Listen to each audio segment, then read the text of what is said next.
Hello and welcome to your history class. Let's welcome the day with a beautiful smile and start off with the lecture. In the previous lecture, I told you about the birth of industrial revolution or industrial and the factors that led to the industrial revolution. हमने पढ़ा था कि कैसे England में industrial revolution शुरू हुआ था और उसके कारण कि क्यों वो इंग्लैंड में ही शुरू हुआ था. We also studied something about the various industries that flourished during the industrial revolution in England, जिसमें सबसे बड़ी इंडस्ट्री कोल एंड आयरन की थी और उसके बाद हम लोग आते हैं स्पिनिंग और वीविंग इंडस्ट्री पे.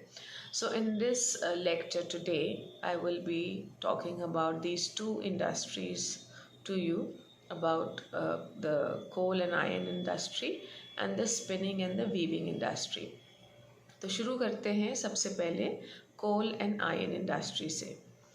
Now England was blessed with the plentiful of resources in iron ore and coal. यानी कि जो ये रॉ मटेरियल था तो इंग्लैंड वॉज फॉर्चुनेट कि उसके पास ये रॉ मटेरियल काफ़ी तादाद में था. It was in abundance over them and because it was plentiful over there, this was the main industry that flourished right in the beginning.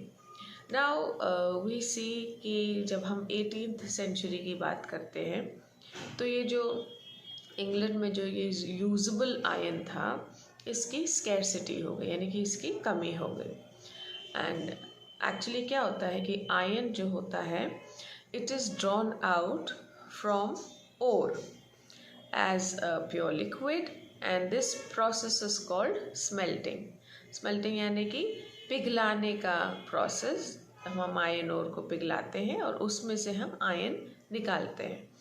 ना उसके लिए क्या किया जाता था कि पहले चारकोल जलाया जाता था, काफ़ी सारी लकड़ी जलाई जाती थी उस आयरन ओर को पिघलाने के लिए, उसमें से आयरन अलग करने के लिए, ओर अलग करने के लिए.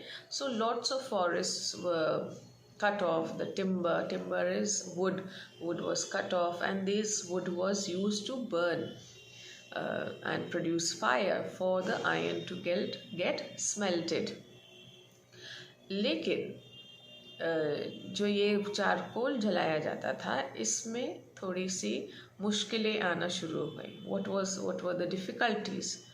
Number one, that कि एक ख़ास हाई टेम्परेचर की ज़रूरत थी जो कि ये लकड़ी जलाने से प्रोड्यूस नहीं हो पाता था. सेकेंडली, कि जो आयरन वहाँ से निकलता था ऐसे जला के आयरन निकालने में, वो आयरन की क्वालिटी इतनी अच्छी नहीं थी. थर्डली, जो चारकोल है जिसको हम आग जलाने के लिए यूज़ करते थे, जिसको हम आयरन को स्मेल्ट करने के लिए या पिघलाने के लिए यूज़ करते थे, वो charcoal was very difficult to carry from one place to another because it was very fragile, it was very delicate. So it was with great difficulty this charcoal used to be taken from one place to another. So using this charcoal basically to smelt iron or for the smelting process created three main difficulties, which were: number one, the charcoal was very difficult to transport from one place to another. Secondly, the iron that was produced in this manner was not a very good quality. Thirdly, the supply of the timber, of the wood to produce fire was now becoming less because more and more wood were used and the forests were being destroyed because of this. And of course, lastly, the right temperature, the right high temperature that is required for the smelting process was not good enough to produce the iron. So people started working towards taking out a solution to it. इस problem का क्या solution है, कैसे हो सकता है, ये problem का सल्यूशन लोग निकालने के लिए they were working towards it to find a solution to this problem. And fortunately, the solution of this problem was taken out by a family. And they are called you could say they are the fathers of a lot of inventions, because ये पूरी family, grandfather, father और सन, तीनों लोग ने अलग अलग समय पर अलग अलग इन्वेंशन करके आयरन इंडस्ट्री को एक बहुत बड़ा सपोर्ट दिया, right. This family was called the Darbys family and they were from Shropshire, England. Now, it all began in the year 1709. जो ग्रैंडफादर थे इब्राहिम डार्बी. नाउ इंग्लैंड में एक ही नाम के लोग होते हैं और उनको सीनियर और जूनियर या 1, 2, 3 के नाम से जाना जाता है. So Abraham Darby, the grandfather, in 1709, he came with the new invention of a blast furnace. Okay और उन्होंने इस ब्लास्ट फर्नेस में कोक यूज़ करना शुरू किया. यानी कि Coke is a type of fuel जो कि एक हार्ड पोरस सब्सटेंस होता है, उसको जलाया जाता है और फिर आग जलाई जाती है और फिर वहाँ पे आयरन को पिघलाया जाता था. So this coke was derived from the coal by removing the sulphur and the impurities.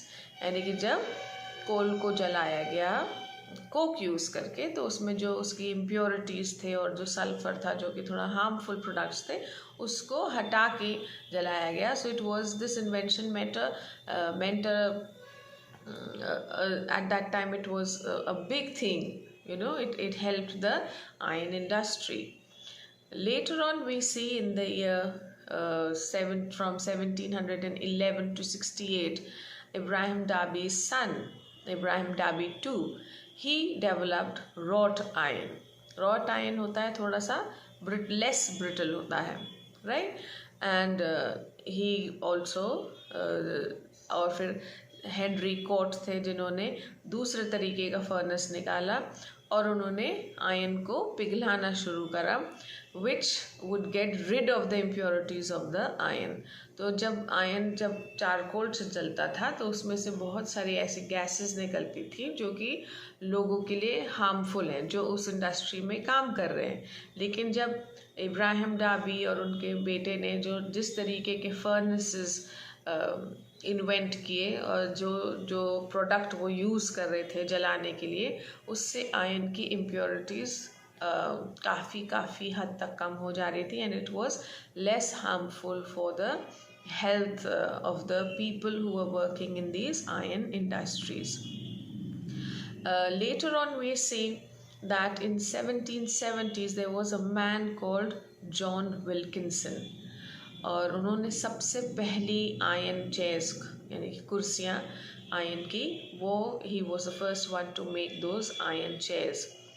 Along with the iron chairs he also made vats. Vats are huge utensils जिसमें कंटेनर्स होते हैं बड़े बड़े, जिसमें लिक्विड मिक्स किया जाता है factories और इंडस्ट्रीज में, जहाँ बहुत क्वांटिटी में लिक्विड मिलाने की ज़रूरत पड़ती है, तो वहाँ बहुत बड़े कंटेनर्स भी यूज़ होते हैं. तो वो कंटेनर्स, फिर ब्रियूरीज होती हैं जहाँ पे बियर बनती है, डिस्टिलरीज होती है जहाँ पे डिस्टिल वाटर किया बनता है, और बॉटल्स होते हैं. तो ये सब जगहों पे जैसे जहाँ जहाँ आयरन की बिग कंटेनर्स और बिग मशीन्स की ज़रूरत थी, सो John Wilkinson was the person who invented this. Now I told you already in the past, I have mentioned in the previous lectures that ये जो रेनेसा पीरियड था या जो इंडस्ट्रियल रेवोल्यूशन का जो पीरियड था, उसमें industrial revolution how the factors that led to industrial revolution, among that one of the factors was various inventions and discoveries. और ये एक पीरियड था जहाँ पे इतने सारे इन्वेंशंस और डिस्कवरीज हो रहे थे अपना काम आसान करने के लिए, क्वालिटी को और बेहतर करने के लिए, that these inventions helped in other things, in raising the productive value of the product that was being made. the quality of the product, the quantity of the product, सब में इजाफा हो रहा था, यानी कि सब में एक तरीके का बदलाव आ रहा था, चेंज आ रहा था, और क्वालिटी भी बेहतर हो रही थी, क्वांटिटी भी ज़्यादा हो रही थी, समय भी कम लग रहा था, and more new things were being used. This was also the time when for the first time iron pipes were made, and Mr. John Wilkinson is known to make the first iron bridge. It's the first iron bridge in the world, and it is in Coalbrookdale, and it is above the river Severn. So it is a bridge of 40 miles on the wall on this river, और ये totally iron pipe से बना हुआ है ये bridge. So a lot of we can say lot of discoveries were taking place, lot of inventions were taking place, and the iron and coal industry was thriving. Another point कि क्यों iron industry और coal industry इतनी ज़्यादा thriving, मतलब it was means evolving, it was earning more money, it was becoming very important also. So the iron industry और जो coal industry थी वो basically these it was like Britain was quite lucky in the sense that it had first of all जैसे जो हर country के पास अपने कुछ minerals होते हैं जो उसको naturally मिलते हैं. So one point England was quite lucky in that कि वहाँ पे iron ore बहुत ज़्यादा है और बहुत high grade का iron ore था. सेकेंडली कि जो उसके सीम्स और बेसन्स थे, यानी कि जहाँ लैंड जो अर्थ की सतह के नीचे जो आयन ओर की सतह होती है वो the layer of coal under the earth, the basins, the basins are areas which lead and merge into the rivers. So they were quite naturally they were present in England. So it was very easy for the people of England or for the industrialists who had these coal and iron industries to produce more iron and coal in a much better fashion, and to export and import was also easy because there were 5 coastal coal fields ऐसी जगह पे बने हुए थे जहाँ से सीधा वो शिप में लादे जा सकते थे. Okay, they could be from the coal fields, they could be the products could be delivered directly to the ships. तो जो ट्रांसपोर्ट का जो मामला फंसता है, जैसे कभी फैक्ट्री बहुत दूर है और उस समय शिप से ज़्यादा बिजनेस होता था, तो डॉक्स पे ले जाना, शिप्स पे लोड कराना, तो वहाँ का ट्रांसपोर्ट में भी काफ़ी पैसा, काफ़ी मशीनरी, काफ़ी बड़े व्हीकल्स यूज़ होते थे. तो but these coal fields were very much close to the docks where the ships are there, and it was easy for the industrialists to produce and deliver these products directly to the ships. तो जो बीच का जो transport का पैसा भी बच रहा था, टाइम भी बच रहा था, and which could be utilized in other manners also. Now since all the coal fields were near the coast, इसमें 2 प्लस पॉइंट्स और थे, 2 एडवांटेजेस और थे.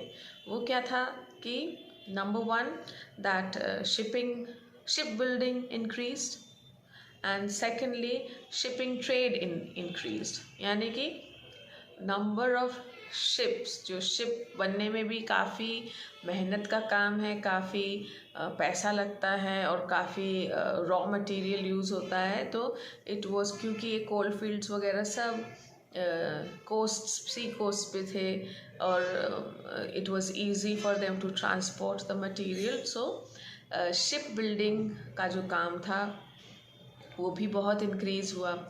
जब ऐसे बड़ी चीज़ों के लिए काम इंक्रीज़ होता है तो लोगों को एम्प्लॉयमेंट भी बहुत मिलता है.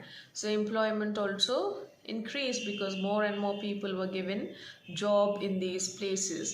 And of course shipping trade means trade through the ships were also increased. More and more people started importing and exporting their products.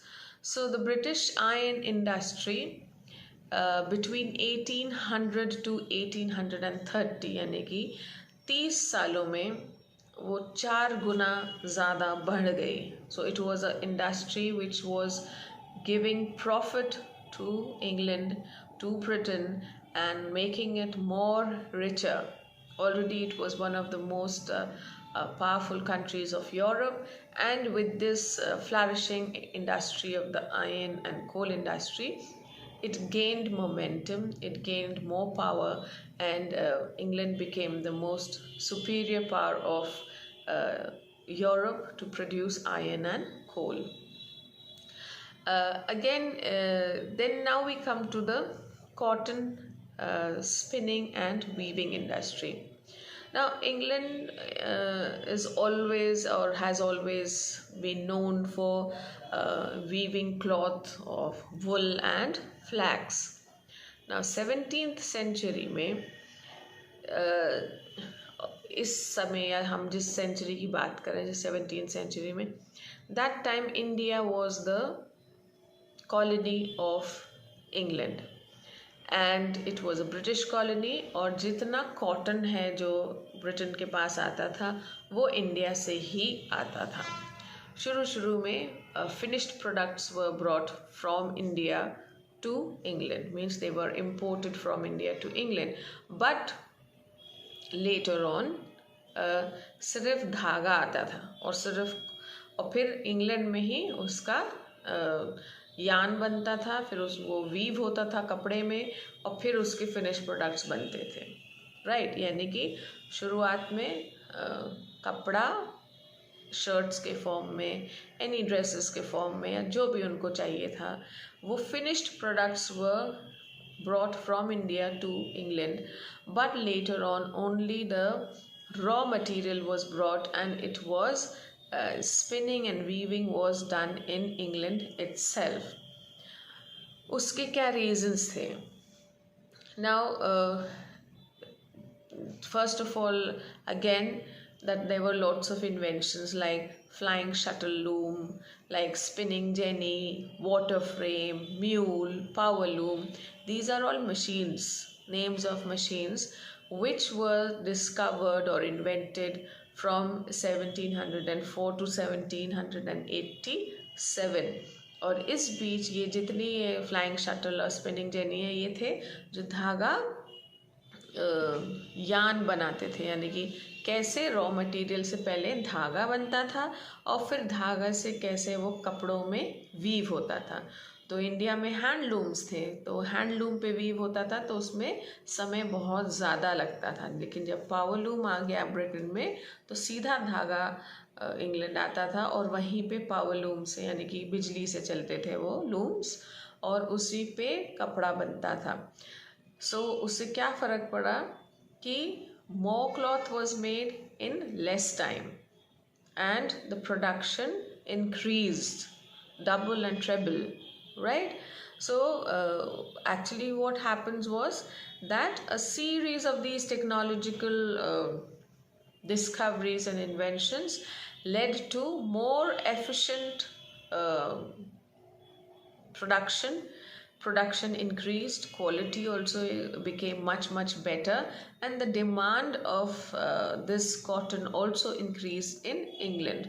So England started earning not only with the coal and iron industry, but actually it was Indian cotton, but it was well known throughout the world and it was known as the best cotton that Britain could give. And Britain earned a lot because raw material की उसको कमी नहीं थी क्योंकि सारा raw material India से आता था और सारी मशीन्स उसके पास अवेलेबल थी. It had lot of money to invest in these machines. It had lot of people who were dying to work in these industries, especially women and children. They were the ones who were working in the cotton industry to weave and spin in the weaving and the spinning industry, weave and spin cotton. So that was also one of the plus points how Britain was emerging and becoming the best producer of cotton.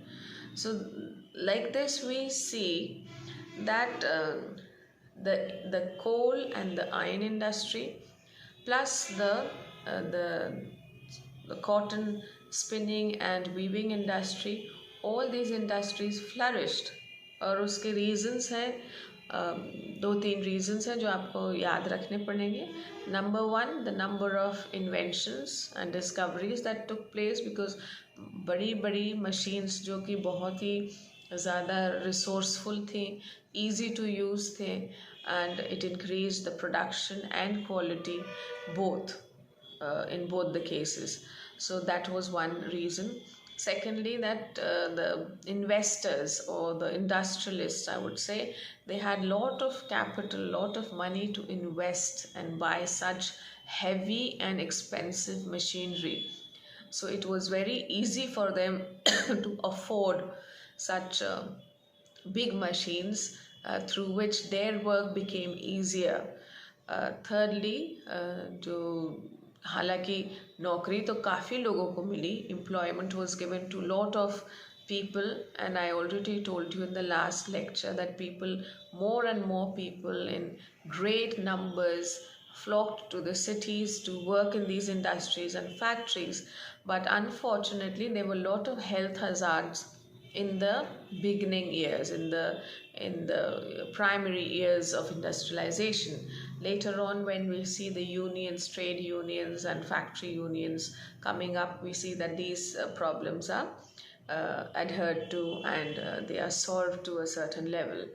और वैसे भी cheap labor था, कम पैसे में ज़्यादा काम हो रहा था, आराम से हो रहा था, लोग करना चाह रहे थे, तो that was easy for the industrialists. So basically, during the 17th and the 18th century, England just flourished and became the center of industrialization, and it just profited and made money like anything in the world. And therefore, this is one of the reasons why it became the most powerful country of Europe. So I will end my lecture over here, but in the next lecture we'll talk about the steam power and the canals and the railways. So till then, take care, do watch this video, and read the chapter also. That is a must. After seeing the video, make sure that you read the chapter so that you can understand it better. Till then, take care of yourselves, and bye bye.